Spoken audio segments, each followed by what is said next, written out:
I signed up for a support group. I should have done it a long time ago, I guess. And I'm going to create a safe space for you to just talk. Whatever comes up for you, whatever's in your heart, just get it out. Love them no matter what. They are still our kids. They are going through some journey that even is much scarier for them than us.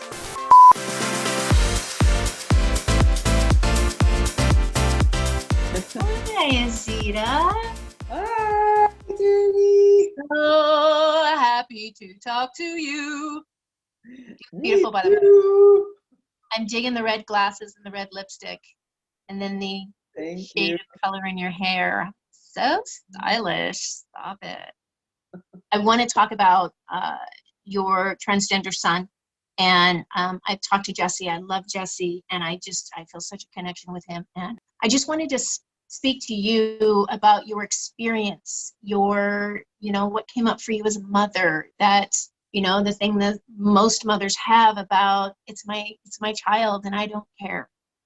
And I would love for you to discuss your background, where you came from, and then the social norms there and the oppression there, and for you to be so conscious and so connected and so expansive in your ways of being and thinking is just impressive. And you're very inspiring, and I love you.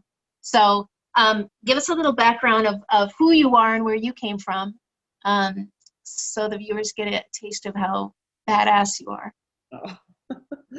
Thank you so much, Terri. I'm so fortunate to know you and doing this interview with you.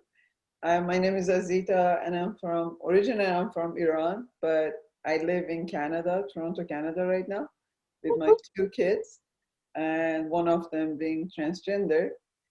And it's been around 3.5 years that he came out, and we talked about it, and I noticed the differences and changes in him. So now he is in grade 12, and we are talking, and we are in the process of doing the top surgery. So, yeah. Wow. So I wanted to talk about, coming from Iran, right? Yeah. And that experience and those belief systems and that culture to be raised in, and to be who and how and where you are now, it is truly inspiring, because you just decided to have a different reality for your life than what you grew up in. So how has it been with the family, with Jesse? And have you discussed it? Have you, had a talk with the family, or what does that look like? Yeah, I can't imagine living in Iran and going through what we are going through right now, or the whole process of it, because as you know, it's very taboo talking about transgender or any of these topics back home, and what they go through. And I really feel lucky, but at the same time I feel bad for the people that live there and they don't have the freedom that we have. But talking about the family, because I have my sisters, I have 3 sisters outside of Iran, and I don't have my parents passed away, so I don't have to explain it to my parents or my uncles and aunts. Mm-hmm. And I don't have that close relationship that I have to explain it. And with my sisters, they are understanding and they are much more open-minded. But at the same time, I felt when is the right time, I will tell them and I will explain. Mm-hmm. We've been saying, talking here, there, but not with your sisters? Yes. So they don't know fully. They haven't. No, they know, but about the surgery, I haven't talked completely when it's gonna happen, but it is gonna happen. So. Yeah. So tell me, as a mother, when did you notice? And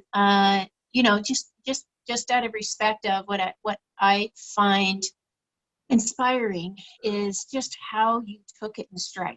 You explain your own journey, in that mother's intuition, and then having the conversation with them, and then where you are today.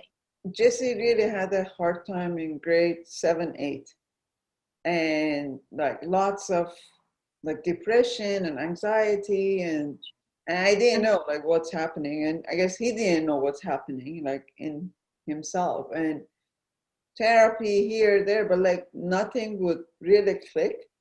And it was grade 8, after they finished their school at grade 8, they dress up, like they go have a party and stuff. So he planned it himself, like getting the dress and like makeup and everything, like a gown, like full out. And then there was a venue, it was like half an hour from our house. So he got ready, dressed, makeup, everything. I drove him there. And then as soon as I got back home, so I got a call that he's like, come and get me. I can't stand here. I'm not comfortable. And he was hiding in a bathroom, basically. And he didn't even stay for 15, 20 minutes, even like with other kids. And I didn't know what happened. And he wouldn't tell me what happened, but I feel like that was the start. And then the starting the changing the clothes, like the outfits, the more masculine type. And then he went to a high school for a year, and then he wasn't fitting in. But grade 10, it was like, I want to go downtown, I want to go to art high school, and I like something like that. He really feels connected. So since grade 10, starting the different outfit, and then one day I was like, okay, maybe I should be the one starting the conversation, like asking, like what's happening, like what's going on, like you're now wearing masculine outfit, and he was like, yeah, I wanted to tell you but I didn't know how. So that was really like, and I hugged him and I kissed him and I said like, you are my kid no matter what. So yeah, that was like grade 10. That was the beginning of the whole transitioning. Yeah. Yeah, what's going on for you inside? Because of course I want to be absolutely respectful and just want to give your experience as a mother of your son and not, divulge any information that would make him uncomfortable. And the reason why I'm asking is because I know there's mothers out there that have transgender kids. And what I love about your story is that you're from Iran and here you are with a transgender son and just a model example of this is what it looks like to come from love and support and consciousness. So what was your journey when you started realizing it and when you had the talk and whatnot? Honestly, like I didn't know what to expect because I didn't know anybody else to talk to about transgender and what is it, like what's happening exactly. But like I would question him. And even now, if I question him, like, and he explains, and like, if you're becoming a male and then you are interested to another a male, so does it make you a gay? Like, and like this kind of question is still like, it's like I still get confused. Like, what does it mean exactly? But accepting him the way he's gonna be my son, and I have to love him no matter what. And it does really break my heart because you talk about like the culturally, like, so he has a friend, transgender. Their background is Indian, and like culturally, like, so we are very close, and like these kind of like circumstances, they were still taboo, and it just broke my heart that seeing her, like her parents wouldn't accept her, and she was staying in a shelter. So that really breaks my heart. Like even nowadays in 2020 and even in Canada, there are families that they don't accept even either gay, lesbian, or being transgender, like for myself and for my family. So that's all we have to do, just love him and support him as much as I can. It's just one part, it's still like makes it difficult, is just the pronouns. Sometimes I mix up, like, and then he get upset, like, why am I mixing up? I don't know, it just comes out. Right.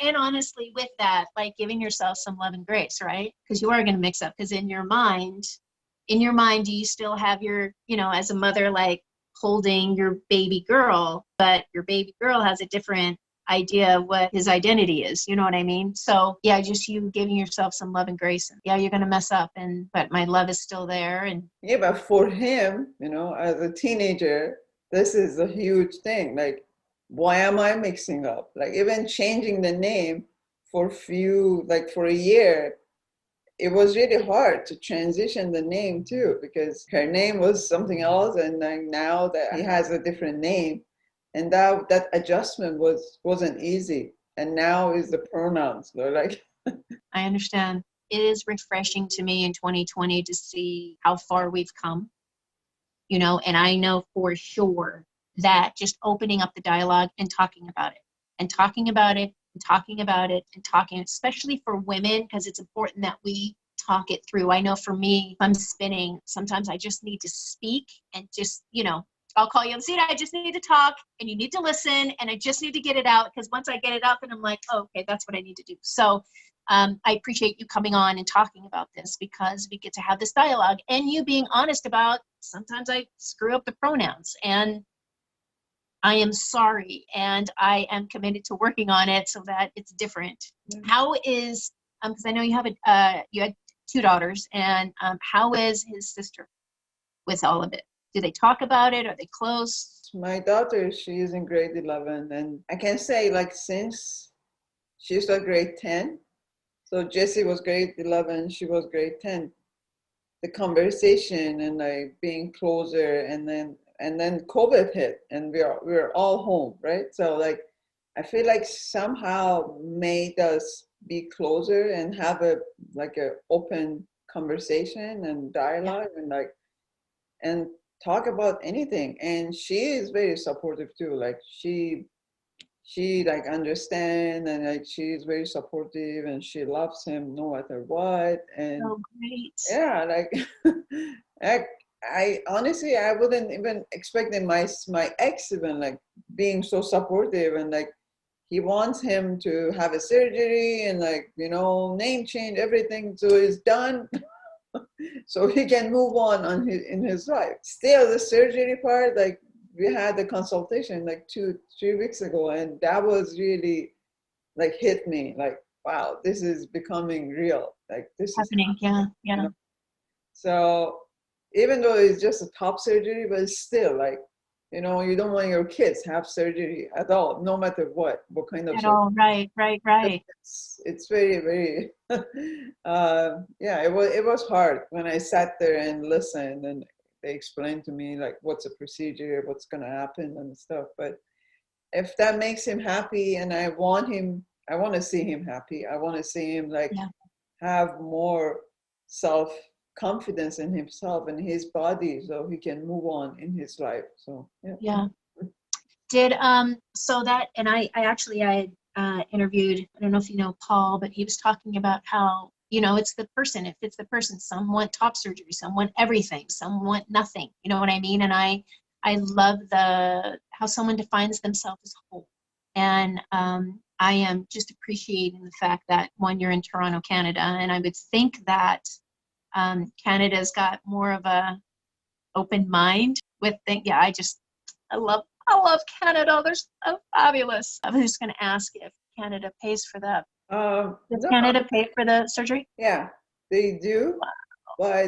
But the part is like you have to be accepted. Like, so like you have to do the like form and like apply, and then it takes time for them to is there like, what is involved in that? Is there like, I have to go through a year of therapy, and then I have to go through a year of group counseling, and yes? Yeah.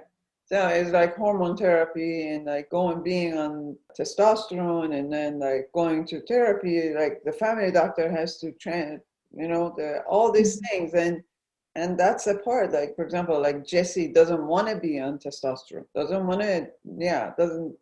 doesn't like it, doesn't want to do it. So like, but like for all here, they call it OHIP, like for the healthcare. So they pay for it. You have to go through these steps and then they approve you. And then there's a waiting list, whatever doctor or whatever hospital they can do the surgery. Even that, I was talking to one of the hospital yesterday. They said, okay, yeah, there's a waiting list for like next 3 years. I'm like, yeah, that's right. They pay for it, but at the same time, like it's the process is longer. That's why like I am with my ex talking about like we just want to see him happy. You know, our options are just paying from our pockets. Yeah. I mean, he's going to be graduating high school soon, right? Yeah. And is his plan, I just appreciate that you've created a house of love for him. Is he wanting to stay home, or does he want to like move out, strike out on his own? No, like he is, because they were born, my kids were born in US. So he wants to go. He wants to study in US, like either San Francisco or New York. So like I have nothing against those, but it's just like my ex is like, yeah, he is very concerned that, as you said, Canada is much more open-minded about all this. And US. However, San Francisco is a good place to land. Yeah. That's a really good place to land. Yeah, well, and as you know, San Francisco is not cheap either. So. Right. That's a good point. Jesus. Right. It'd be like 12 people sleeping in a studio bedroom. So I'm open for him to go and, you know, start his own journey in life and experience. Yeah. And I support him as much as I can financially. Mentally, I'd be there whenever he needs me. But yeah. I was just talking to a friend about how 20, 30 years ago, you couldn't even, you know, it was hard to say even lesbian and queer, right? In the 90s when I was in my 20s and, you know, realizing that I like girls a lot. And now here we are in 2020 and it's almost like, oh, you gay, no big deal. So now I see that, you know, now that the transgender conversation is starting to get more light, that's where I really want to keep talking and keep talking and keep talking. And soon, as progress is, you can't stop progress, people will be going, yeah, transgender. And it's, you know what I mean? Just to see the succession, each generation paves the way for the next generation so that we all honestly can live a life fulfilled in how we define it as fulfilled, right? To live a life that makes us joyful and happy and that we're giving and that we're generous and that we're community. You know, all that good, yummy shit. It takes work though, and it takes courage even to have a conversation. Let's just start talking. And I'm going to create a safe space for you to just talk. And whatever comes up for you and whatever's in your heart, just get it out. And someone out there, what I love about this is someone's going to watch this. It's going to be a mom from an oppressive freaking place from where you came. Seriously, like as you're talking about it, like, and I went back like 20 years ago, and I couldn't, and I can't imagine. Like, I don't know how would I even react, you know, if I had at that time, if I had to talk about it, or if I had to explain it to my even family. But and as you said, like, I don't know, we are so lucky now that in 2020 these are the conversations that we are like openly talking about it. And I wouldn't even imagine, you know, when he was born, like one day I'm going to talk about this, right? So yeah.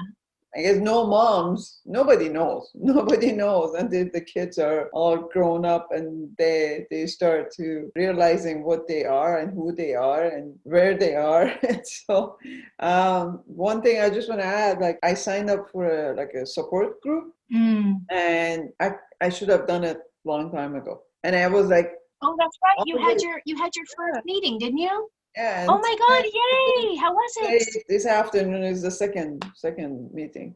So it's like for 8 weeks, and there are all families that they're there. Like their kids are between like 14, 15 and up, like maybe 20, 22. For the first time, I felt like, oh my God, so I'm not alone. These families are right here. They are going through the same thing. Some of them, like, as I said, like 14, 15-year-old, and they're still not sure what's happening. Some of them, they know what they want to be and who they want to be, and they are in transition, the older ones. And here we are like in between, and we're talking about the top surgery and stuff. It was very supportive group. At the end, the question was like, what is our concern and what are our hopes for our kids? And like everybody had the same concern, and everybody had the same hope, that they're concerned about like their future, about how they can, have a job, like continue their lives, what's going to happen to them. And their hope is to just be happy and move on with their lives, have a normal life. So it was very interesting to see like everybody has the same concern and same hopes. So yeah, it was very interesting. I should have done it like a long time ago, but it's never. That's good. So what I hear you saying is you highly suggest that join a group. Oh yeah, definitely, 100%. Like even like on Facebook now, there are so many groups to join and talk and get support now these days. If you had to give some words of wisdom, if there's a mother out there watching this, what would your words of wisdom be? Just love them no matter what. They are still our kids, they are going through some journey that even is much scarier for them than us. For us, we just have to support them and love them no matter what. But for them, they go through a lot. As Terri always says, with love and grace. Yeah, that's it. I love it. I love you. I love this. I love us speaking. I love you too. You're amazing. You are more. And I'm so grateful, seriously, I'm so grateful to meet you in this journey. And in this 2020 that so many things happened and it's still happening. And I'm so grateful to you and then the whole leadership program and to myself. Right. To my son. When I first met Azita, she was like wallflower. She could not hide enough. And of course, as her coach, I'm like, girl, come on now. And so now she was like a leader. There's like 85 people on this team, and she became one of the leaders of the team. She was one of the most outspoken. We used to have, was it every morning? It was dance party every morning that she hosted on Zoom, and we get on Zoom and dance and start our day. You became one of the badass lioness leaders of the team, and I used to see you now and shining brightly and having your light just shine, because that's what we're here to do, right? That we each authentically step into who we are, and because we're being who we authentically are and our light is shining, it gives people permission to do the same for them, and on and on and on. And so I love you. I freaking adore you, and I appreciate you. I really appreciate you, and you are a badass mom and a coach and a friend, and love it, baby. So much. Thank you so much for the opportunity, and hope to see you one day. One day when COVID's over, right? We'll have a little reunion of the team. It'll be great.